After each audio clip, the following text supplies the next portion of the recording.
Bonjour à toutes et à tous. Bienvenue sur YouTube Temps de Sport, la première chaîne YouTube d'histoire du sport en France et à l'étranger. Plus de 3600 abonnés. Merci pour votre soutien, merci pour votre fidélité. Aujourd'hui, j'ai le plaisir de recevoir mon étudiant David Ricard qui va nous présenter donc un ouvrage, Le tennis en France, 150 ans d'histoire, le rôle de la Fédération française de tennis. Ouvrage coécrit par Emmanuel Bayle, Patrick Clastre et Lionel Cronier. Bonjour David. Bonjour monsieur, David, est-ce que vous pouvez vous présenter s'il vous plaît? bien sûr. Je m'appelle David Ricard, comme il a été dit précédemment. Je suis titulaire d'une licence en histoire qui a été faite à l'Université d'Artois, donc sur le pôle Arajois pour ceux qui connaissent. Et je suis actuellement en Master 2 SSAP à l'Université d'Artois toujours, à Liévin. Pour mon M1, j'ai travaillé sur les pionnières du tennis à Roubaix, entre la fin du 19e siècle et 1945.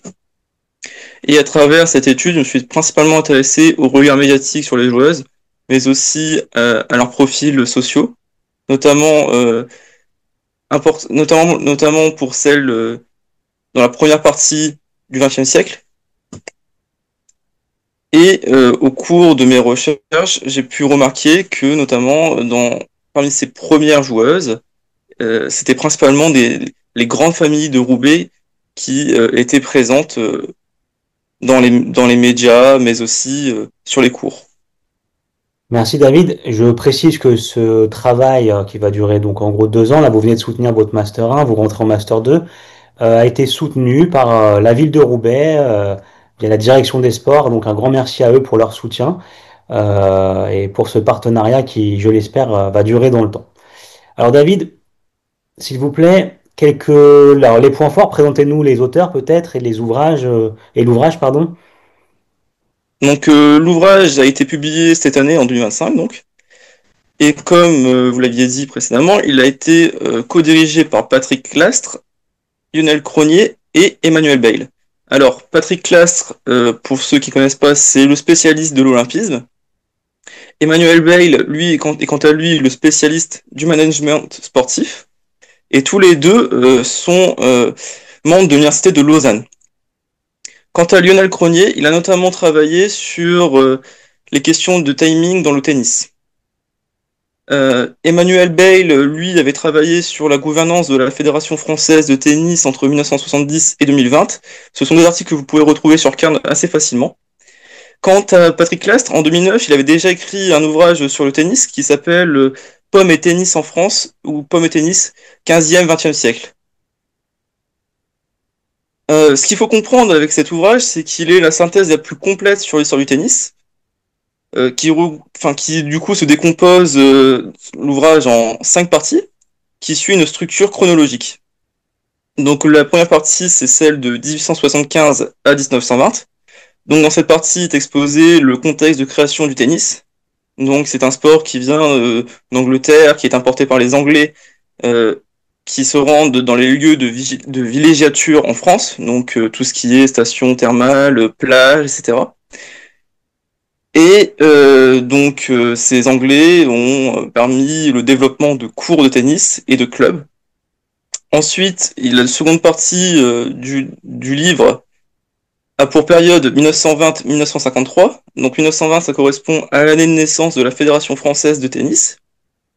Dans cette partie-là, sont principalement mentionnés les exploits des 4 mousquetaires, que sont Borotra, Brugnon, Cochet, Lacoste, qui ont gagné à de multiples reprises des grands tournois à leur époque, mais aussi qui ont gagné la Coupe Davis ensemble.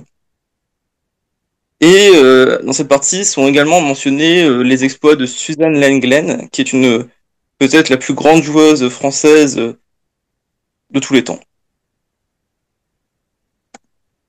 Ce qui est intéressant aussi dans cette partie, c'est qu'il y a également des portraits qui sont proposés des premiers présidents de la FFT. Et pour le coup, ils sont assez méconnus. Et quand on travaille sur le tennis, ça permet au moins de comprendre quel était le point de vue de de la Fédération française de tennis sur le sport en lui-même, pardon, excusez-moi, mais aussi sur ses pratiquants et pratiquantes. La troisième partie, quant à elle, a pour période 1953-1968, qui correspond, dans ce qui est dit dans l'ouvrage, à une phase de transition avant le passage à l'ère open, ce que nous connaissons à peu près aujourd'hui. Et en 1968, ça marque également la professionnalisation du sport. Donc cette partie-là, je la connais un peu moins parce que je me suis pas tellement intéressé à cette période-là pendant mes recherches. Ensuite, la quatrième partie, c'est la dernière, c'est 1968 à 2025. Alors pour le coup, sur cette partie-là, ça regroupe plus des questions de politique économique. Donc c'est des questions qui sont plus ou moins actuelles, hein, encore notamment sur les questions de sponsors, mais aussi d'accès à la pratique. Et la cinquième partie, quant à elle, est non des moins intéressantes, et se consacre uniquement au club de sport, enfin au club de tennis historique. Donc moi qui ai pu travailler sur le Racing Club Tennis de Roubaix, j'ai pu trouver une courte notice qui avait été proposée par l'historien Jean-Michel Peter, ou Peter, je sais pas comment on dit. Et pour le coup, c'était assez synthétique, ça m'a permis de contextualiser le club dans mon travail, et ça m'a permis au moins de gagner un peu de temps pour visualiser comment en histoire on pouvait synthétiser l'histoire d'un club ou synthétiser un club en lui-même. Mhm. D'accord. Donc pour le coup,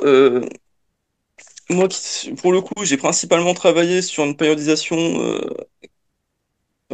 assez large, donc fin 19e à 1945. Donc je me suis principalement intéressé au premier chapitre du livre, ainsi qu'aussi au second, parce qu'il y avait des éléments de contexte qui ont permis de comprendre comment le tennis avait pu se démocratiser relativement à Roubaix.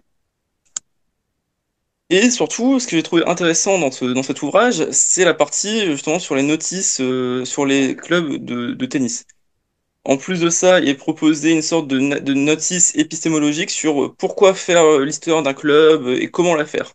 Donc ce sont autant de conseils parce que pour le coup, c'est vraiment une sorte de notice remplie de conseils pour dire comment faire l'histoire du club. Donc ça m'a Mhm. vraiment aidé dans la rédaction. D'accord. Maintenant, si vous vous intéressez au point fort de cet ouvrage, bah, déjà il faut souligner que c'est un très bel ouvrage qui est très bien, qui est très très bien documenté, avec notamment de très belles images. C'est vraiment, pour le coup, vraiment c'est un bel objet le livre.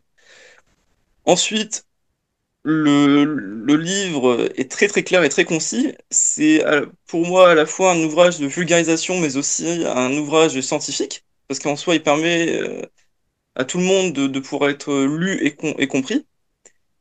Et enfin, il est quand même très complet. Euh, ça parle ça parle vraiment de tous les aspects du tennis. On parle des femmes, on parle des clubs, on parle des sponsors, on parle des présidents. Donc, pour le coup, il n'y a pas de, d'oubli d'acteurs du tennis, quoi. Mhm. Donc, cet ouvrage, je le recommande pour ceux qui voudraient comprendre davantage le tennis en lui-même, mais aussi s'y intéresser pour des études futures.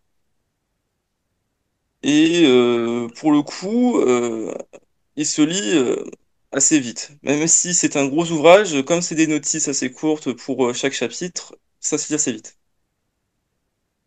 Très bien. Voilà. Bah, écoutez, merci beaucoup David pour la présentation de cet ouvrage passionnant qui va figurer dans, je l'espère, la plupart des bibliothèques du FR Stabs de France et aussi des bibliothèques d'histoire de différents UFR. Donc, merci beaucoup David.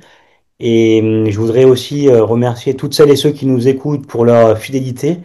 Plus de 3600 abonnés en France et à l'étranger sur la chaîne YouTube Temps de Sport.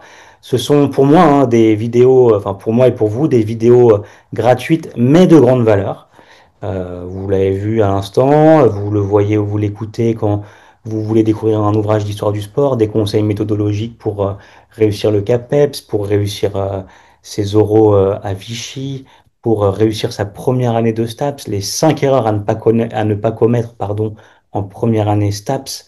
Donc il y a quand même plus de 200 ressources vidéo, plus de 70 invités. Et je vous suggère vraiment d'aller vous approprier ces contenus pour réussir votre formation. Voilà, merci beaucoup et à bientôt sur YouTube Temps de Sport. Merci, à bientôt. Partagez, commentez, abonnez-vous car enseigner, c'est répéter.